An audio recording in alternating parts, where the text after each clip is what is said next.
إن الحمد لله نحمده ونستعينه ونستغفره ونعوذ بالله من شرور أنفسنا من سيئات أعمالنا من يهده الله فلا مضل له ومن يضلل فلا هادي له وأشهد أن لا إله إلا الله وحده لا شريك له وأشهد أن محمدا عبده ورسوله أما بعد.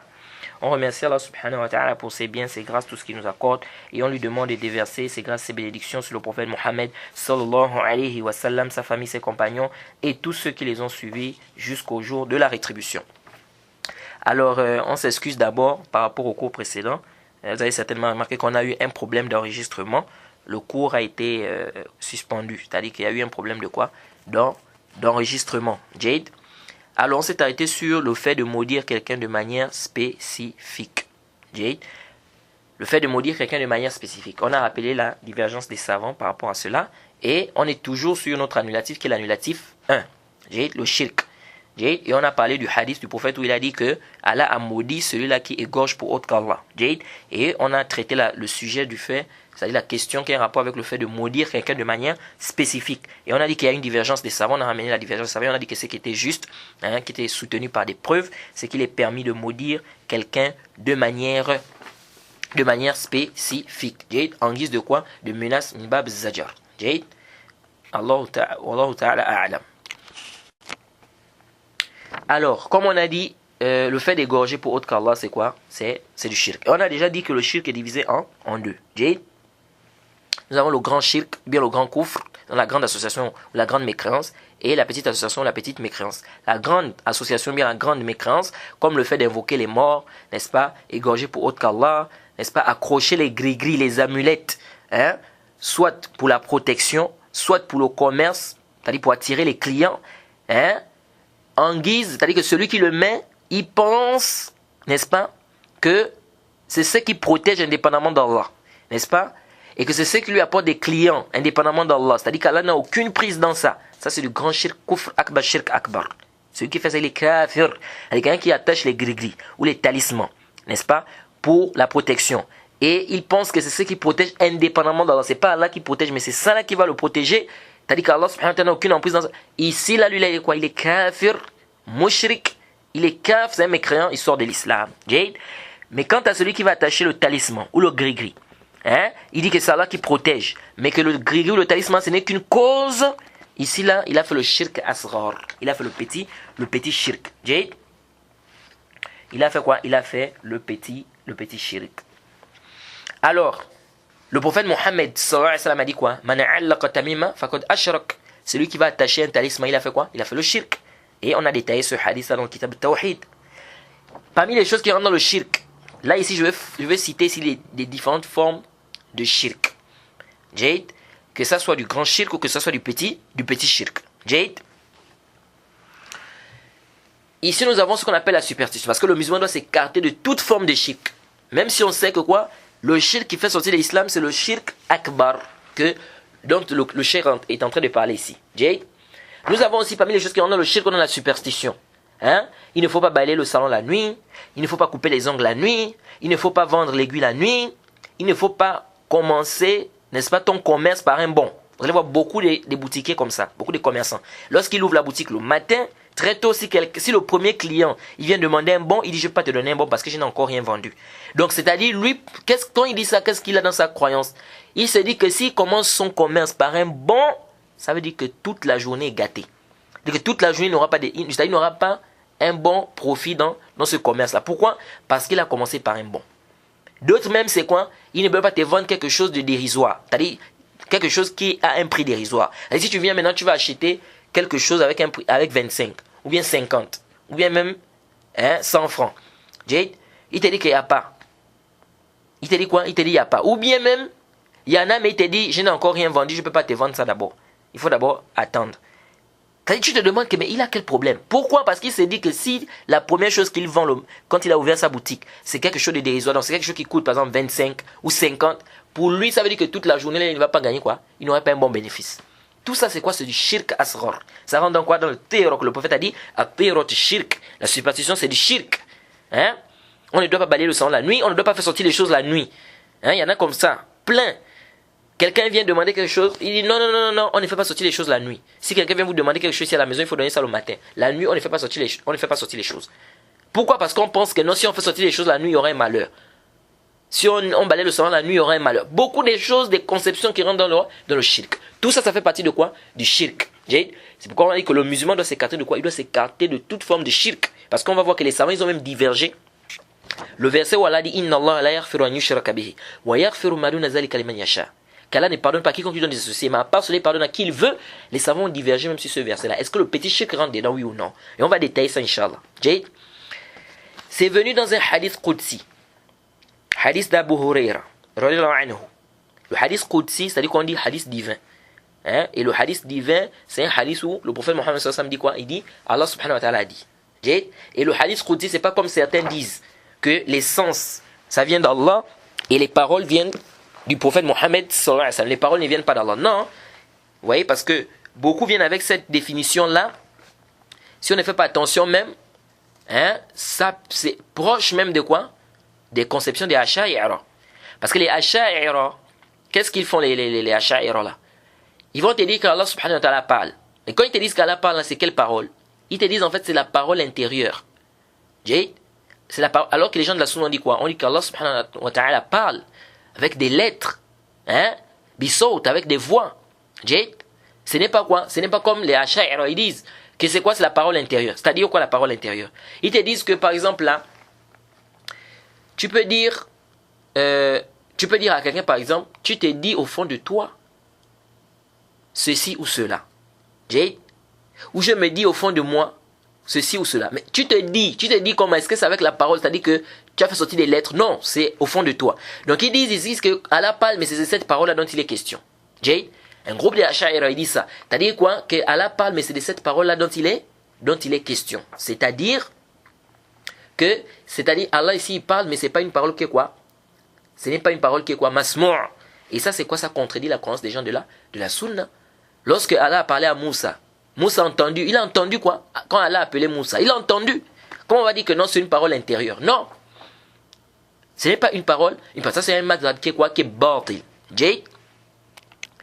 Même si nous disons oui, là en langue arabe, on a ce qu'on appelle la parole intérieure, on a aussi la parole extérieure. Mais lorsque tu dis, par exemple, tu dis, tel a dit,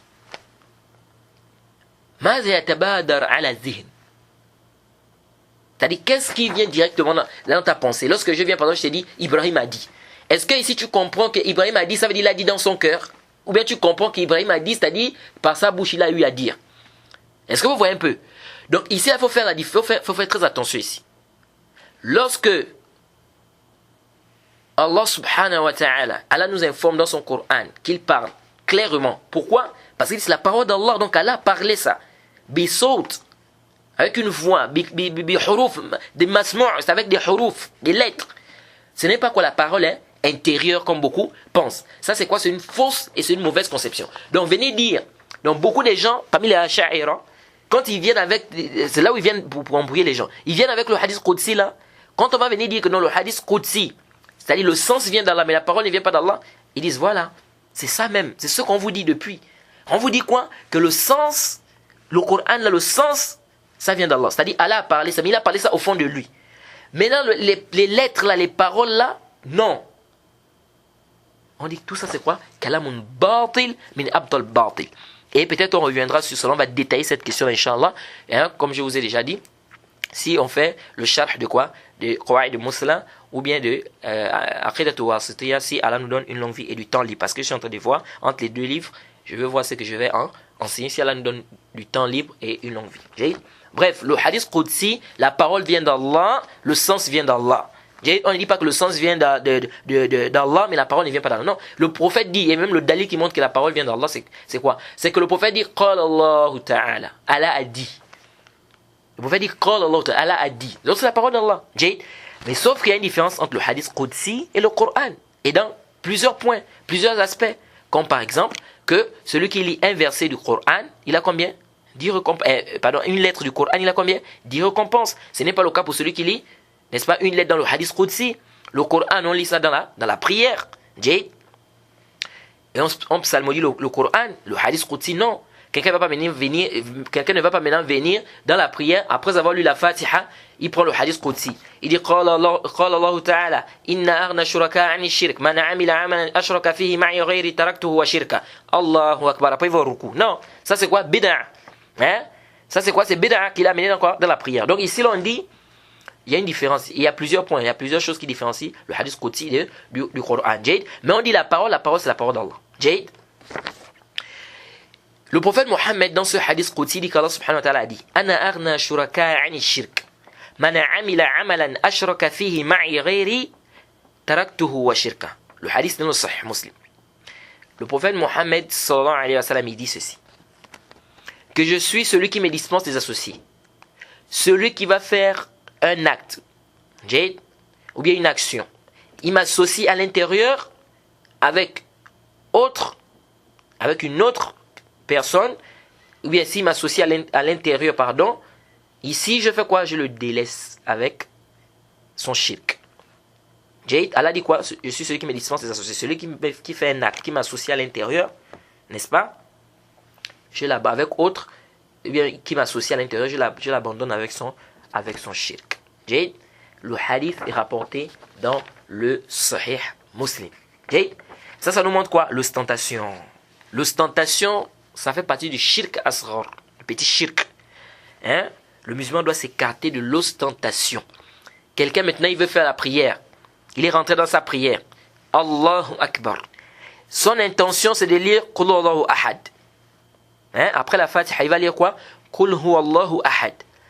Il entend la voix de Mohammed qui arrive, qui rentre. Il dit, au fond de lui, il dit, Mohammed arrive. Bon là, je vais prendre Surat Baqarah. Je vais montrer à Mohammed que moi j'ai bien mémorisé le Coran, que j'ai mémorisé des longues sourates. Allez, il frappe. Surat Baqarah. Hein? Il frappe ça. Ici on dit, ça c'est l'ostentation. Et ça annule l'acte de la personne. Ou quelqu'un maintenant, il construit la mosquée. Au lieu de construire ça pour Allah, il construit pour que les gens disent que Masha'Allah, lui là il est bien, il a la foi, il construit les mosquées. Hein? Ou bien tu vas donner un frère 500. Tu dis tiens, je te donne 500 pour manger. Mais tu donnes ça pour qu'on dise que tu es gentil. Pour qu'on dise que Masha'Allah, celui-là il fait du bien, il est gentil. C'est pas pour Allah. Il y a l'ostentation ici. Jade? Donc ici là, l'ostentation, ça fait partie de quoi? Du shirk asghar. Jade? Et les savants, certains savants, ils ont même divisé le riya en deux. Ils ont dit il y a la grande ostentation et la petite ostentation. La grande ostentation, c'est quoi? Le nifaq, la grande hypocrisie. Ils ont dit parce que celui qui est hypocrite, parce que l'hypocrisie, c'est quoi? C'est le fait de cacher le kufr et de montrer l'islam. C'est-à-dire au fond de lui, il n'est pas d'accord avec l'islam, mais il montre aux gens qu'il est musulman.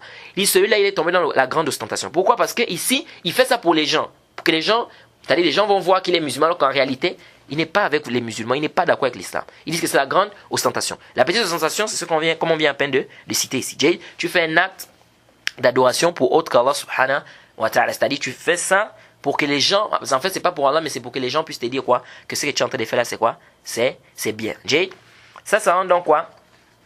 Ça rentre dans l'ostentation. Et l'ostentation c'est haram. Jade, c'est quoi? C'est haram. Jade. Et ici le prophète Mohammed sallallahu alayhi wa sallam a été clair. Il dit qu'Allah subhanahu wa ta'ala dit quoi? Celui qui va faire un acte, il m'associe à l'intérieur, je l'abandonne avec son shirk. Donc celui qui fait le shirk, le shirk asghar, c'est-à-dire l'ostentation, dans un acte d'adoration, ça annule l'acte d'adoration. Quelqu'un maintenant il fait la prière, et au lieu de faire la prière pour Allah subhanahu wa ta'ala, il fait ça pour que les gens disent qu'il a une belle voix, pour que les gens disent qu'il lit bien, pour que les gens disent que mashallah. Lui là il a fait quoi? Il est tombé dans quoi? L'ostentation. C'est pourquoi la personne doit faire quoi? Il doit se battre. Hein? Pour faire quoi? Pour délaisser cela. Il doit se battre pour ne pas tomber dans ça. Jade, le talib al-ilm, quelqu'un maintenant il va apprendre la science. Apprendre la science lillah. Tu apprends la science pour Allah. Pas pour que les gens disent que tu es un connaisseur, pas pour que les gens disent que tu connais. Là, si tu fais ça, tu es tombé dans l'ostentation, tu es en train de gaspiller l'adoration pour rien. C'est pourquoi vous allez entendre que beaucoup des savants vous disent celui qui n'a pas le ikhlas dans son adoration, il est en train de se fatiguer pour rien. Il se fatigue. Ça, c'est une fatigue. Celui qui n'aime pas le ikhlas dans son adoration, c'est-à-dire il est en train de faire une adoration, il y a l'ostentation, le rien en plein, lui là, il est en train de se fatiguer, c'est même pas la peine qu'il se fatigue. C'est pas la peine. Jade. Et le prophète Mohammed sallallahu alayhi wa sallam dans le Sahih Muslim, le hadith d'Abu Huraira, il nous a ramené un hadith. Le prophète Mohammed sallallahu alayhi wa sallam dit, le hadith d'Abu Huraira radiyallahu anhu, il dit anna nabiyya sallallahu alayhi wa sallam qala awwalu an-nas yuqda yawm al-qiyamah rajulun istushhida فأتي به فعرفه نعمه فعرفها فقيل له فما عملت فيها قال قاتلت فيك حتى استشهدت قال كذبت ولكنك فعلت ليقال جريء فقد قيل ثم أمر به فسحب على وجهه حتى ألقي في النار ورجل تعلم العلم وعلمه وقرأ القرآن وأتي به فعرفه نعمها فعرفها فقيل فما عملت فيها فعرفه نعمه فعرفه فما عملت فيها قال تعلمت العلم وعلمته وقرأت فيك القرآن قال كذبت ولكنك فعلت ليقال عالم فقد قيل ثم أمر به فسحب على وجهه حتى ألقي في النار ورجل وسع الله عليه وأعطاه من أصناف المال كله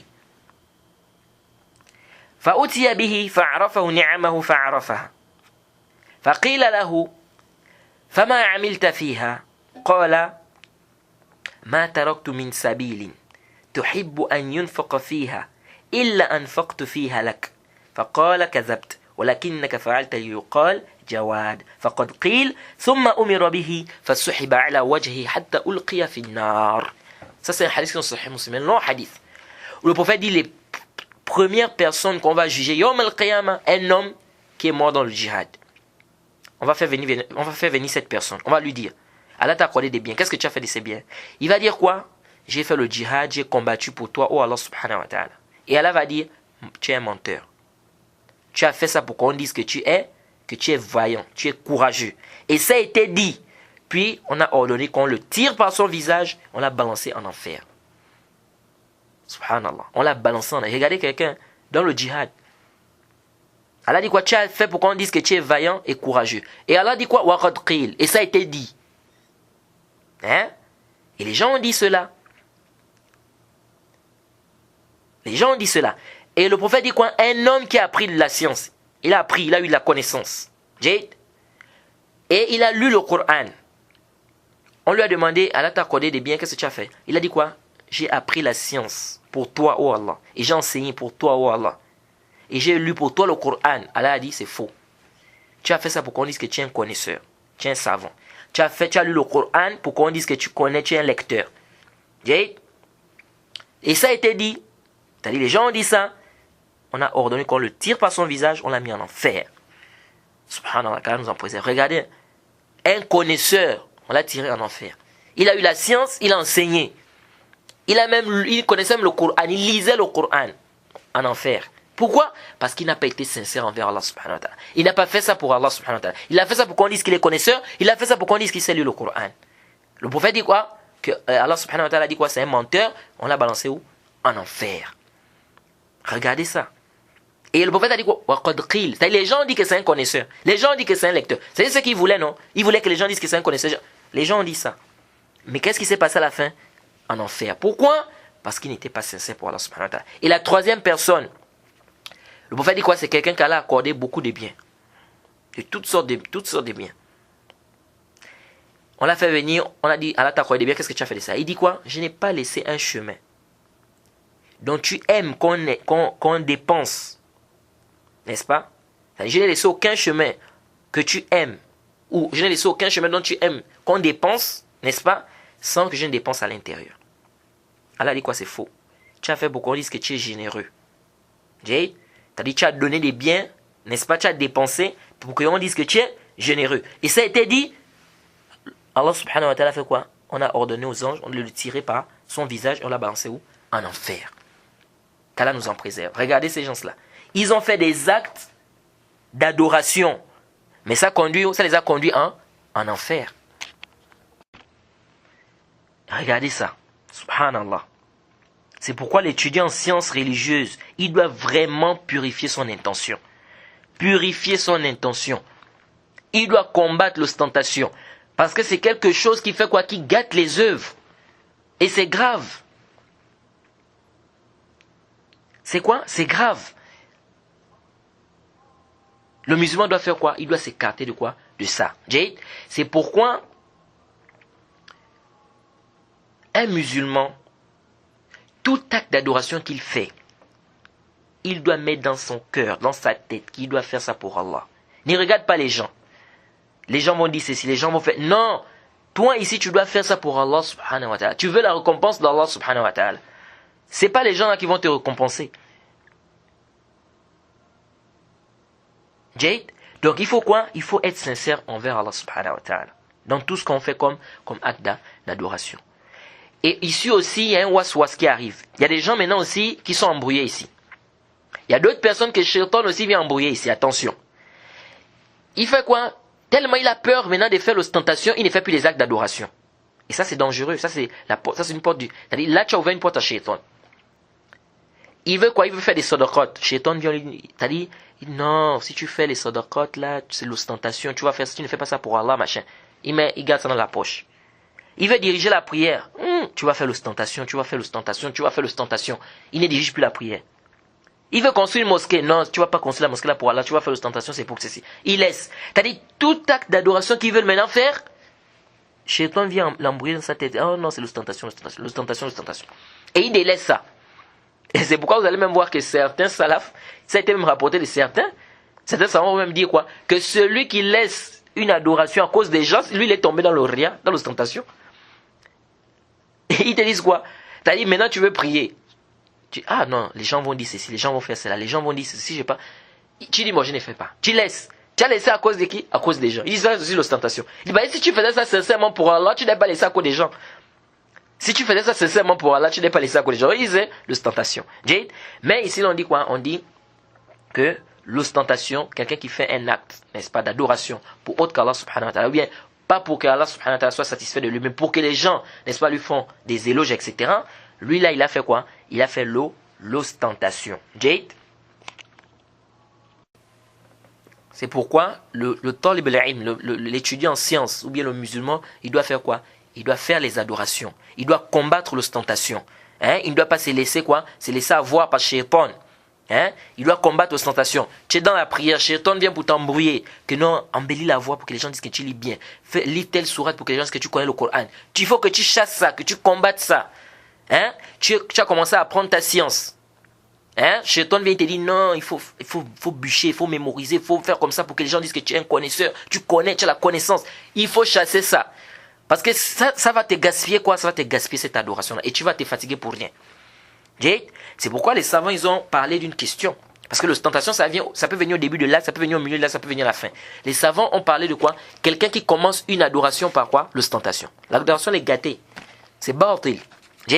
Quelqu'un qui commence sa prière, Allahu Akbar. Dès qu'il fait le premier takbir, c'est l'ostentation. Lui, là, la prière est gâtée. Et ici, là, les savants ont fait la différence entre un acte qui est rattaché et un acte qui n'est pas rattaché. Un exemple. Quelqu'un maintenant, il donne à quelqu'un 5000. Il dit, bon, prends les 5000 là, il faut manger avec. Mais il donne ça pour que les gens disent que il fait du bien. Il donne aux gens. Il est gentil. Il est généreux. Pas pour Allah subhanahu wa ta'ala. Lui, là, on dit que quoi? L'acte là, c'est annulé. C'est pas accepté. Parce qu'il n'est pas sincère dans ça. Après, il prend encore un autre billet de 5000. Il donne à une autre personne qui est à côté, mais là, il donne ça sincèrement pour Allah. On dit, l'acte que lui a donné, là, le deuxième, c'est-à-dire, la deuxième sadaqa qu'il a eu à faire là, ça, c'est accepté. Ou bien, ça, c'est quoi? Ça, c'est, il a fait ça sincèrement. Il a fait ça sincèrement. Mais la première, c'est rejeté. Pourquoi? Parce qu'il y a eu l'ostentation, il y a eu le shirk à l'intérieur. Ça, c'est pas rattaché. Mais un acte qui est rattaché comme la prière. Il a commencé avec l'ostentation. Maintenant, dans le sujoud, il est sincère. On dit non. Parce que quoi? Le début de l'acte, il a commencé ça avec quoi? Avec l'ostentation. Et cet acte-là est quoi? C'est un acte qui est rattaché. Maintenant, si l'ostentation vient en pleine adoration, c'est-à-dire, quelqu'un a commencé son adoration bien, il est sincère envers Allah subhanahu wa ta'ala. On prend le cas de la prière, pour que la masse soit claire. Quelqu'un, il a commencé sa prière, Allahu Akbar. Sincèrement pour Allah subhanahu wa ta'ala. Maintenant, au deuxième raka, c'est par exemple la prière de Aïcha. Au deuxième raka, l'ostentation arrive. Il commence à faire l'ostentation. Ou bien, même au troisième raka. Ou bien même au tashahhud. Il fait l'ostentation. Ah là, je dois montrer aux gens que vraiment, je sais bien faire la prière. Je dois prouver aux gens que non, j'ai bien mémorisé le Coran et tout. C'est-à-dire, ici, là, l'ostentation commence à rentrer. Quelle est la sentence de son acte? Et pourtant, au début, quand il est rentré dans sa prière, il était sincère envers Allah subhanahu wa ta'ala. Quelle est sa sentence? Ici, là, les savants, ils ont divergé. Ici, là, il a deux cas, celui-là. Premier cas, s'il combat l'ostentation là, il réussit c'est-à-dire à se débarrasser de ça, ici il n'y a pas de problème, son acte n'a pas de, son adoration est authentique. C'est-à-dire l'ostentation c'est venu le trouver au milieu de l'acte. Il a combattu ça jusqu'à ce qu'il s'est débarrassé de ça. Ici, l'acte est authentique. Deuxième cas, l'ostentation arrive, mais il va avec ça jusqu'à la fin de l'adoration. Donc, il ne combat pas ça jusqu'à la fin. C'est-à-dire quoi? C'est-à-dire, il se laisse, c'est-à-dire, l'ostentation vient au milieu, mais lui, il va avec l'ostentation là jusqu'à la fin de l'adoration. Assalamu alaikum wa rahmatullahi, assalamu alaikum wa rahmatullahi. Est-ce que lui là, son acte est authentique, oui ou non? C'est-à-dire, est-ce que l'acte est authentique, ou ça diminue seulement des récompenses, ou bien ça annule complètement l'acte? Il y a un khilaf des savants. Certains savants ont dit, l'acte là, c'est authentique. Et ça diminue seulement les récompenses. Mais l'acte est toujours authentique. Puis ils disent pourquoi? Ils disent parce qu'au début, il a commencé ça sincèrement. Donc ce qui est pris en considération, c'est le début. Le début, c'était sincère. Donc ici, même si l'ostentation est venue après, l'acte là est toujours valide. Mais cette parole-là n'est pas juste. La vie qui est juste, c'est la vie des savants qui ont dit quoi? Qui ont dit que l'acte là n'est pas accepté. Et l'acte là n'est pas valide. C'est quoi? C'est pas juste. Pourquoi? Parce que l'ostentation est rentrée à l'intérieur. Et ce qui prouve que c'est la vie qui est juste, c'est quoi? C'est que le prophète Mohammed sallallahu alayhi wa sallam a dit dans le hadith d'Abu Huraira qu'on a cité, qui vient dans le Sahih Muslim, hadith Qudsi qu'on a cité précédemment, où Allah a dit Ana aghna shuraka ani shirk, man amila amalan ashraka fihi ma'i ghayri, taraktuhu wa shirka. Le hadith est clair. Le prophète a dit quoi? Je suis celui qui me dispense des associés. Celui qui va faire un acte, il m'associe à l'intérieur, je le laisse avec son association. Je le laisse avec. Donc ici là, Allah a dit quoi? Il le laisse. Donc il est, c'est-à-dire l'association, l'acte là n'est pas quoi? N'est pas accepté par Allah subhanahu wa ta'ala. Et ici là, Allah n'a pas fait la différence que l'ostentation est venue au début de l'acte ou bien au milieu de l'acte. Donc ici, ça veut dire ici que l'acte là n'est pas quoi? N'est pas authentique. Donc si l'ostentation vient et qu'il réussit, c'est-à-dire au milieu de l'acte, il réussit à se débarrasser de ça, alhamdulillah. S'il va jusqu'à la fin, on dit toujours l'acte là n'est quoi? N'est pas authentique. Ça c'est la vie qui est juste. Donc ça c'est parmi quoi? Les formes de quoi? De shirk. Donc l'ostentation. Le musulman doit s'écarter et il doit faire quoi? Il doit être sincère dans tout ce qu'il fait pour Allah subhanahu wa ta'ala. Pourquoi? Parce que l'ostentation ça fait quoi? Ça gâte l'œuvre. Ça gâte quoi? L'action, l'acte que tu es en train de faire. Et parmi les formes également de petit shirk, le fait de jurer par autre qu'Allah. Je jure mon père, je jure ma mère, je jure mon grand-père, ou bien comme beaucoup disent dans nos pays là, je jure sur la tête de mon fils, ou je jure sur la tête de ma mère. Bon, je ne sais pas comment il jure sur la tête de sa mère, on ne comprend pas. Ça là, ça fait partie du shirk asghar, du petit shirk. Et ça peut même être du grand shirk. Si la personne pense que la personne qu'il jure là peut causer du tort, ou bien du bien, indépendamment d'Allah subhanahu wa ta'ala, ça devient du grand shirk. Donc par rapport à la croyance, quand la personne jure, ça peut devenir du grand shirk. Et ça c'est très dangereux. Le musulman il fait quoi? Il ne jure pas par autre qu'Allah subhanahu wa ta'ala. C'est pourquoi vous allez voir qu'il y a même des gens qui sont arrivés à un degré subhanallah. C'est-à-dire ils préfèrent jurer, écoutez, vous allez voir des gens comme ça. Ils préfèrent mentir, mais jurer avec le nom d'Allah, que de mentir et jurer avec le nom de son grand-père ou bien de son wali. C'est-à-dire, quand il s'agit de... On lui demande de jurer. Il sait bien qu'il est en train de mentir. Il jure, c'est-à-dire, il va jurer avec le nom d'Allah. Il dit, Wallahi, mais il sait qu'il est en train de mentir. Mais il ne peut pas, dans ce cas, il dit, non, je ne peux pas jurer par le nom du wali. Je ne peux pas dire, je jure par le wali. Parce que c'est comme s'il considère quoi? Que le fait de jurer par le wali, en mentant, c'est plus grave que le fait de jurer. C'est-à-dire que pour lui, ici, là, il y a une ta'zim, il y a une vénération envers le wali, pas possible. Ça, c'est très dangereux. C'est pourquoi il faut faire très attention. Les gens qui disent que le tawhid, on connaît le tawhid, il faut faire attention. On doit enseigner aux gens leurs croyances. On doit enseigner le tawhid aux gens. On doit mettre les gens en garde contre le shirk et expliquer aux gens le shirk et détailler.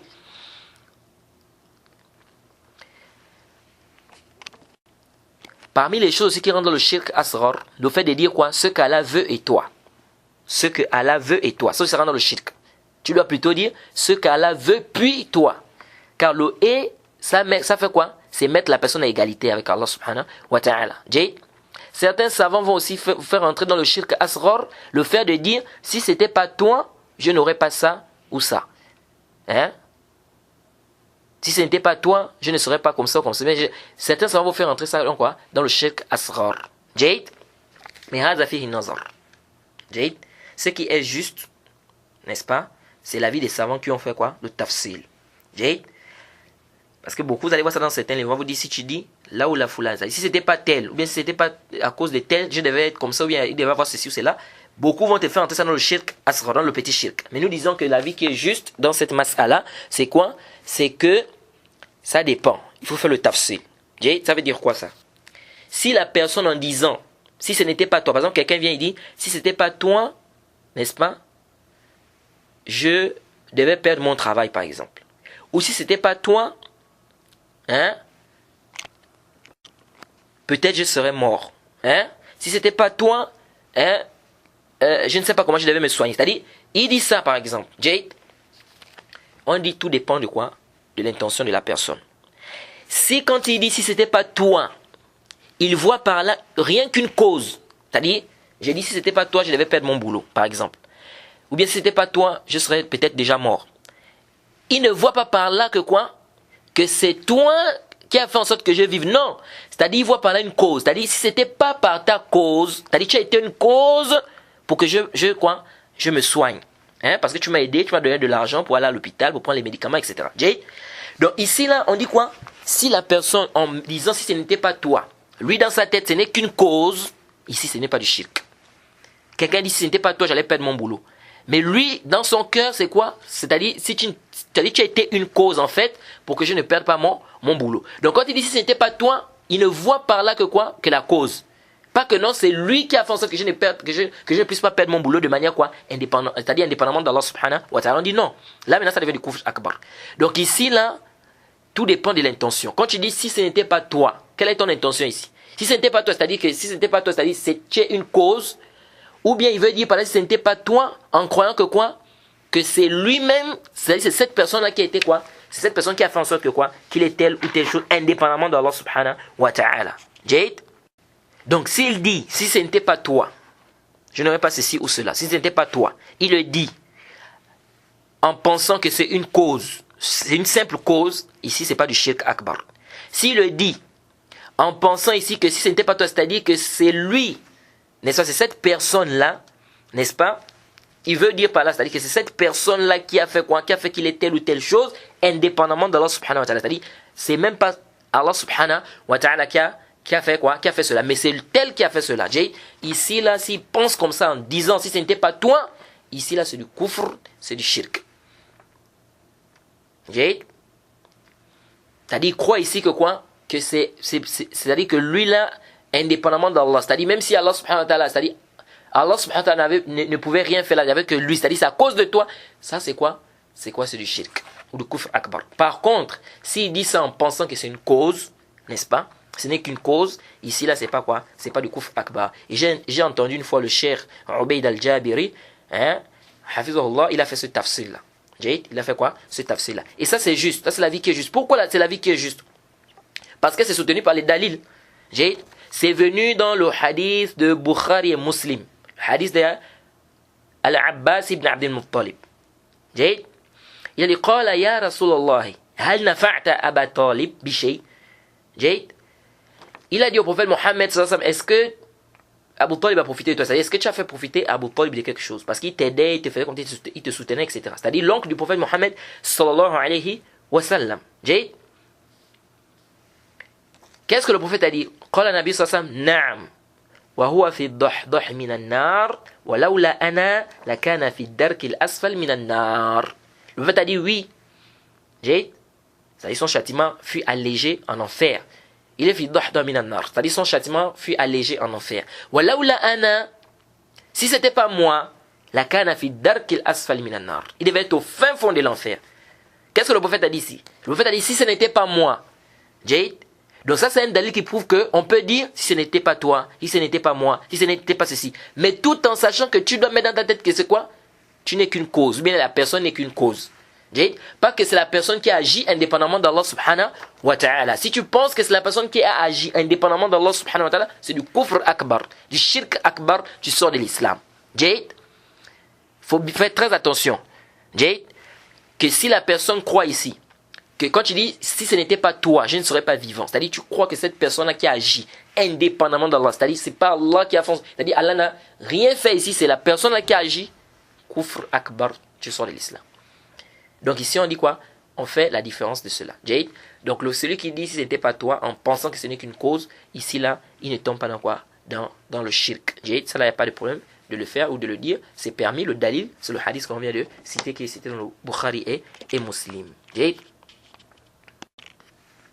Donc nous avons le grand shirk, la grande association, qui fait sortir de l'islam, Jade, ou le grand kufr, qui te rend kafir et qui t'annule les œuvres, n'est-ce pas? Et nous avons la petite quoi? La petite association, le petit shirk, qui ne fait pas sortir de l'islam. Et ce petit shirk là, il est de différentes formes. Jade, et on en a déjà cité quelques-unes ici parmi ces formes de shirk. Et ici, pourquoi j'ai fait ça? C'est-à-dire le shirk ici, comme dans le livre, il a parlé de quoi? C'est-à-dire il a parlé du shirk. Mais ici, on a dit ce qui est voulu dans le shirk, ici, le premier annulatif, c'est le grand shirk. La grande association. On a déjà détaillé, c'est quoi? Jade. Pourquoi je ramène aussi le petit shirk, etc. Parce que le musulman doit s'écarter de toute forme de shirk. C'est pas seulement le grand shirk. C'est-à-dire que bon, comme le grand shirk, ça annule l'islam, la personne sort de l'islam, donc le petit shirk, je peux faire non. Parce que même le petit shirk, ça fait partie des grands péchés et c'est interdit. Jade. Jusqu'à ce que les savants, ils ont divergé. Lorsqu'Allah subhanahu wa ta'ala a dit Inna Allah la yaghfiru an yushraka bihi wa yaghfiru ma duna zalika liman yasha. Allah ne pardonne pas à quiconque lui donne des associés, mais à part celui qui pardonne à qui il veut.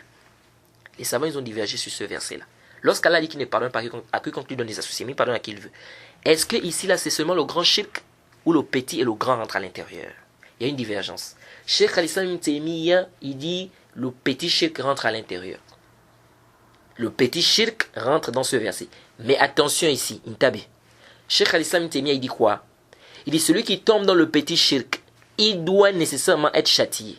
C'est-à-dire Allah ne va pas lui pardonner ça. Il doit nécessairement être châtié, mais il finira toujours par rentrer au paradis. Pourquoi? Parce que le petit shirk fait partie des grands péchés. Ça ne rentre pas dans le grand shirk qui fait sortir de l'islam. Donc intabi, il faut faire la différence là.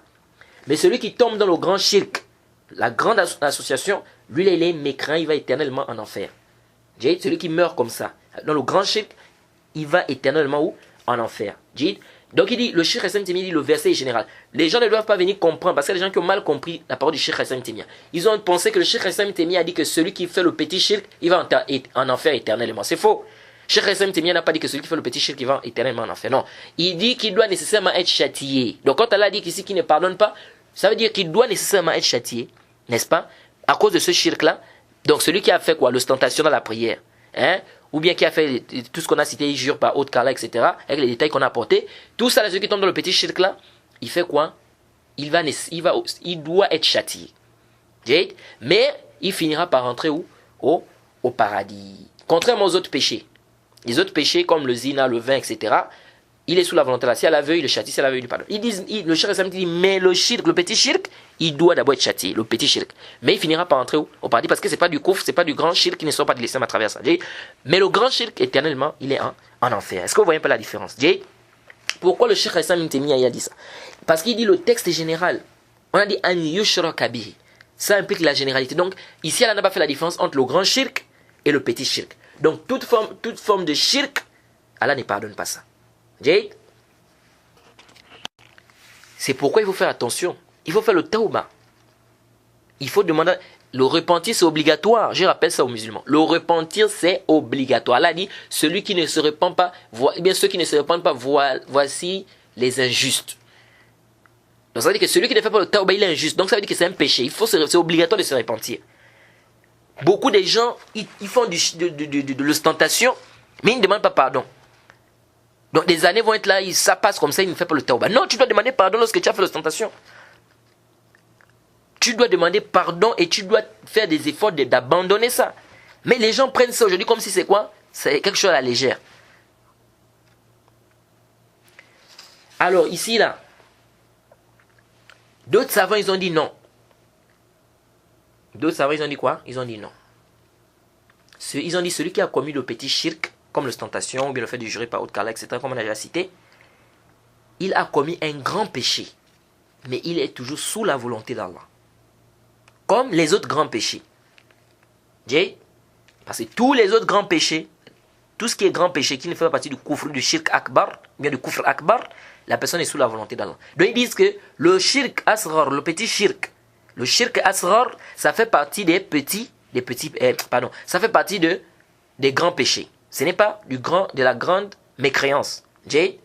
Donc ça veut dire que ça rentre sous la volonté d'Allah subhanahu wa ta'ala, comme les autres péchés. Si Allah veut, quand la personne va mourir comme ça, si la personne meurt, quelqu'un a fait l'ostentation, lui il a fait le petit shirk, là je ne parle pas de il n'a pas fait le tawbah, il est mort comme ça, ils disent que lui il est sous la volonté d'Allah. Si Allah veut, il le châtie, si Allah veut, il lui pardonne.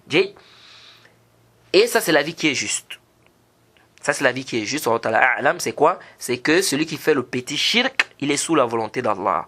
Si Allah veut, il va lui pardonner. Si Allah veut, il va le châtier. Ce n'est pas comme le Cheikh al-Islam Ibn Taymiyyah a eu à dire il doit nécessairement être châtié. Pourquoi? Intabihu. Allah subhanahu wa ta'ala dit innahu man yushrik billahi faqad harrama Allahu alayhi al-jannah wa ma'wahu an-nar wa ma lidh-dhalimina min ansar. On a cité ce verset là. Car Allah subhanahu wa ta'ala dit celui qui donne à Allah des associés, le paradis lui est interdit, sa destination sera le feu et pour les injustes pas de secoureur. Tous les savants sont unanimes, y compris Cheikh al-Islam Ibn Taymiyyah lui-même. Ils sont tous unanimes que dans ce verset, c'est qu'il est question ici du grand shirk. Lorsqu'Allah dit innahu man yushrik billahi faqad harrama Allahu alayhi al-jannah. Celui qui donne les associés à Allah, le paradis lui est interdit. Ils sont tous unanimes que le shirk ici dont il est question, c'est le grand shirk. C'est le grand shirk. Mais nous disons aussi, mais le verset n'a pas aussi fait la différence entre le grand et le petit. Pourquoi ici le Cheikh al-Islam Ibn Taymiyyah n'a pas aussi fait, c'est-à-dire n'a pas ramené aussi cette même masse? Pourquoi il n'a pas dit ici aussi que, ici aussi, c'est le grand et le petit shirk? Et pourtant le verset dit innahu man yushrik, celui qui va associer Allah subhanahu wa ta'ala. On n'a pas fait la différence entre le grand et le petit. Donc ici on dit quoi? On dit la vie qui est juste, c'est la vie qui dit quoi? C'est la vie qui dit que celui qui tombe dans le petit shirk, il est sous la volonté d'Allah. Et c'est normal puisque ici là, il est tombé dans quoi? Dans le petit shirk. Et le petit shirk, ça fait partie des grands péchés, ça fait partie des grands péchés. Ça fait partie des grands péchés. Est-ce que c'est de la mécréance? C'est pas de la mécréance. C'est-à-dire ça ne fait pas sortir de l'islam. Donc ça veut dire qu'il est toujours musulman. Alors s'il est toujours musulman, mais que ça fait partie des grands péchés, donc ça quoi? Ça rentre dans la même catégorie des grands péchés, c'est-à-dire il est sous la volonté d'Allah. Si Allah veut, il va le châtier. Si Allah veut, il va lui pardonner. La masse elle est compliquée. Parce que vous allez même voir que Cheikh al-Islam Ibn Taymiyyah parfois il dit que celui qui fait le petit shirk il est sous la volonté d'Allah. Parfois il dit celui qui fait le petit shirk il doit être châtié. C'est pourquoi le Cheikh al-Islam Ibn Taymiyyah, le Cheikh Ibn Uthaymin rahimahullah, il a dit quoi? Il a dit que le Cheikh al-Islam Ibn Taymiyyah rahimahullah parfois il dit ça, parfois il dit ça. Et le Cheikh Ibn Uthaymin a conclu, il a dit dans tous les cas, le musulman doit s'écarter, que ce soit du grand shirk ou que ce soit du petit shirk. Le musulman doit s'écarter, que ce soit du grand shirk, que ce soit du petit shirk. Il faut s'écarter du shirk, petit ou grand. Il faut s'écarter de quoi? Du shirk.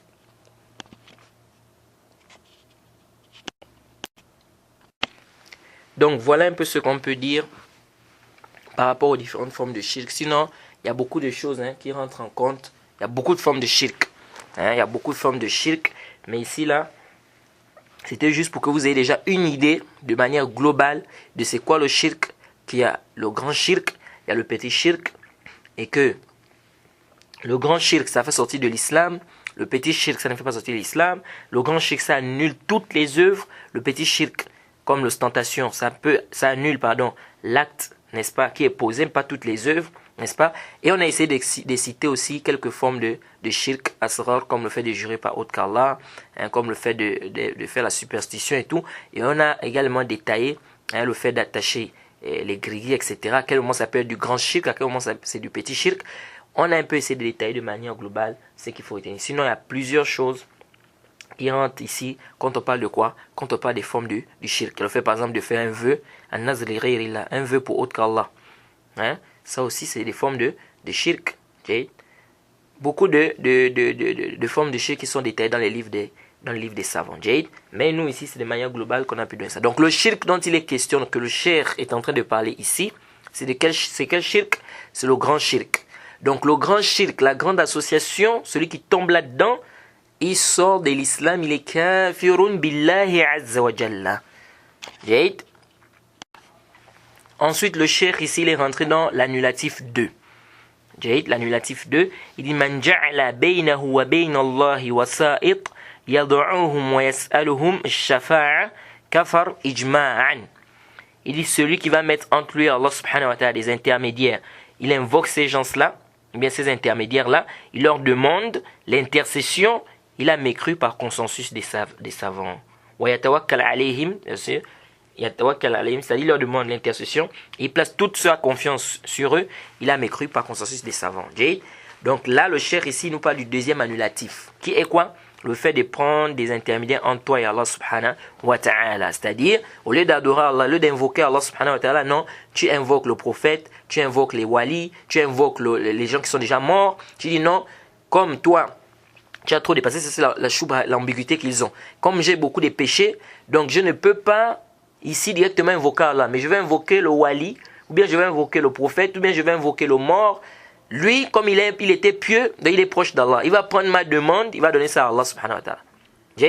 Ça, c'est l'ambiguïté que beaucoup de gens ont. Même les chrétiens, ils ont s'en plaint.